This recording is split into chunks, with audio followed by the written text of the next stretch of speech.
rules. We create the safe space where we know we're not going to be judged, where we're really there just to support each other's growth. So these touchstones, there's 3 of them especially that I really love that I noticed show up in the lives of leaders and in the circle. And they're, kind of poetic guidelines, which I think is also fun. The first one is called When the Going Gets Rough, Turn to Wonder.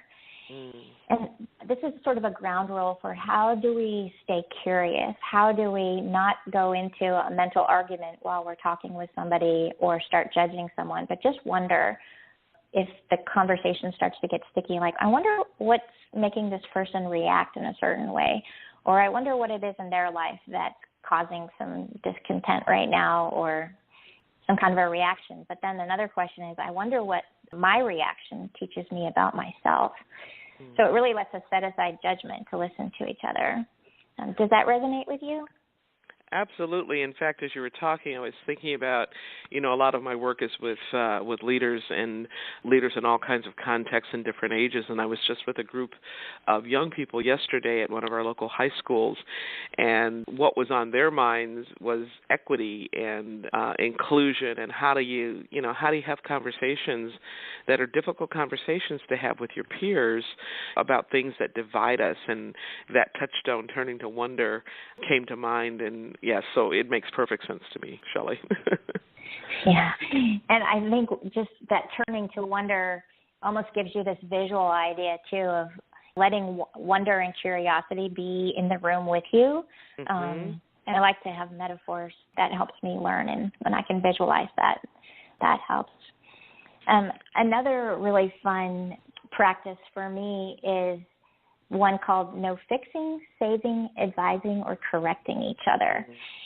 And that one, the leaders who I've interviewed have said that one has changed the way they bring themselves to work so much, because as leaders, we're expected to always have the answer. Even as friends and mothers and siblings, we think we're helping each other when we like to give advice. But it can be so countercultural and liberating even to feel like I don't need to give this person advice.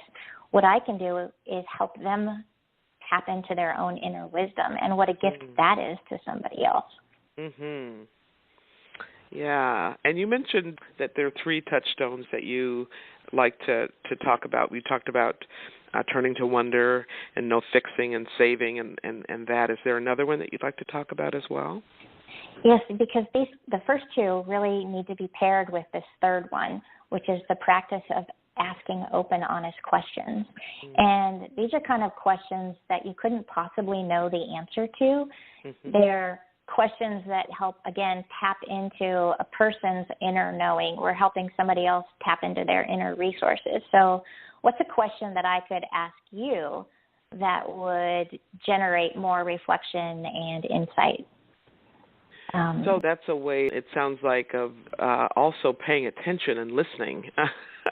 I find in my own work as a coach and as a consultant that people are really busy. Instead of listening to you, they are busy thinking about what their response is going to be. And so when they answer a question, it may not even be the question you asked. So that asking open, honest questions, I think, just for me, it helps people just stay grounded and present and listen more closely and deeply. Exactly. And I think being present is, it's another touchstone as well, be present as fully as possible. And when we can do that and recognize that we're all here with the rest of our life going on in the background, but when we can bring ourselves to that other conversation just fully in the moment, it takes practice, but it also creates more space for that deep kind of listening. Yeah, thank you. So I'm going to ask you a question about your writing process. You talked about being a writer. You talked about the joy of writing. I can hear that in your voice as you talk about your book and being an artist. Can you just tell us a little bit, Shelley, about your process in creating the book, and also talk a little bit about your journey with the book thus far? Well, I do love writing books, and I think it's just part of who I am. I can remember writing books and illustrating my own books in second grade. So I think writing books is just part of how I process life, process questions. Part of the process of this one was another favorite thing that I get to do is talking with other people, and I interviewed over 120 people for this book. Oh my. And so, my background is in journalism, and so asking questions to get to the story beneath it is something I really love to do. And then I love to weave together then the big ideas that go with the stories.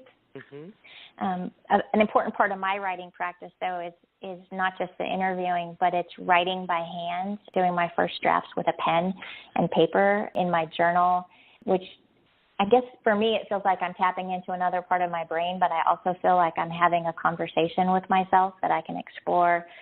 I call them my case study days. In the midst of writing the book, I had my day job, so I was asking myself, on especially hard days, okay, what of these ideas that I'm writing about could I apply at work in this moment, as a way to test whether they really held water? And I was pleased to find that they did.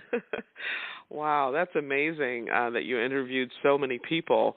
Can you tell us a little bit about the 120 and like what were the big themes that drew you to these particular individuals? What were you looking for?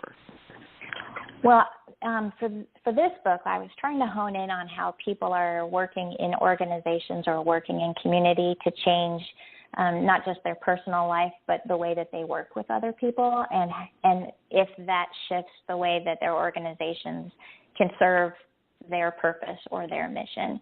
And so I started by talking to a lot of courage and renewal facilitators, many of whom are in the business world, and asking them also to connect me with people who had been through courage and renewal retreats. And I was looking for people who had been through more than one program to see if there was a shift over time in how deeply these practices showed up in people's lives. And a group down in California called the Courage to Lead for Nonprofit Leaders, I was able to travel there and saw and interviewed about 9 leaders plus a group, and they have this cumulative community where they've gone through retreats and then become part of an ongoing community. And I really saw the span of courage that can happen over time. I mean, some of them had been practicing for 10 years, but that sense of going from physical courage to collaborating together seemed to show up. One of the things that I feel like I saw from the stories is that it really is true that when people tap into who they are deep inside and lead from that place rather than leading from who they think other people expect them to be, they're tapping into their gifts. They're tapping also into what their values are and what brings them meaning.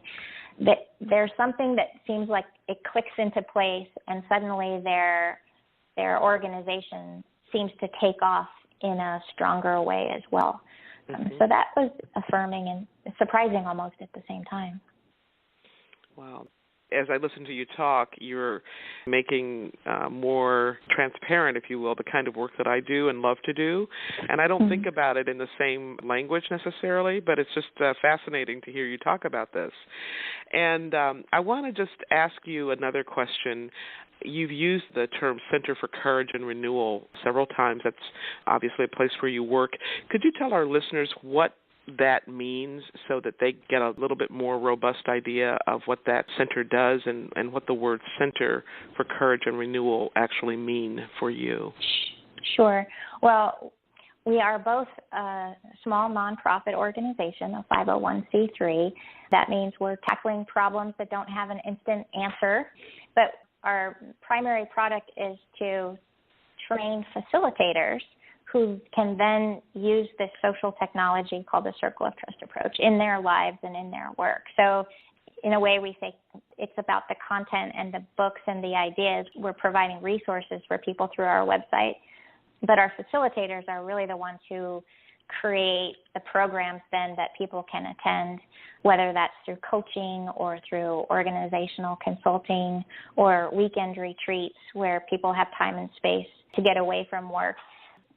The idea of courage and renewal, though, is also, we would say, a social movement, because it's about social justice ideas. It's about renewal not only of your own energy and commitment and passion for the work that you do, but that when people tap into that, there seems to be a renewal of energy and a renewal of the organizations and institutions they work in. So we sort of measure courage on this spectrum of renewal, from the personal to the collective. Mm-hmm. Does that make sense? It's one of the hardest things to describe. Yeah, it is, and thank you for saying that. I was actually thinking about the spectrum of individual to collective work, and that the work begins perhaps with the individual in terms of the courage work, but how that can spread within the practice, as well as how you take it out and apply it in the organizations, communities, whatever arena of practice you happen to be involved in. So it makes very good sense to me. Thank you.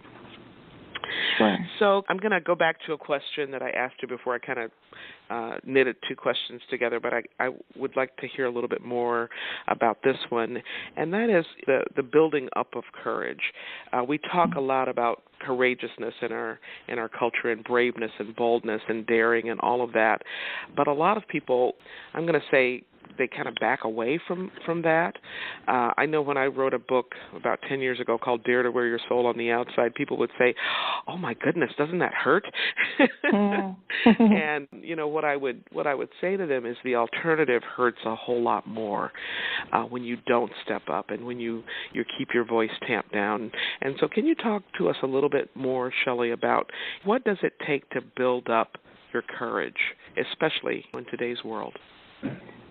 Well, I love that you said voice just now, because I think another thing I learned in this book is the concept of voice and agency feels like code word for courage. And we are starting to see more voice and agency. I mean, just think about the young teenagers from Parkland who had the horrible shooting happen. But rather than become victims or look to other people to help save them, they banded together and found their voices and actually started shifting a conversation that went not only national but global. And we have to think of, how do we sustain that kind of amazing courage to speak up? And I think there's some clues in what we see in movements like that I want to name.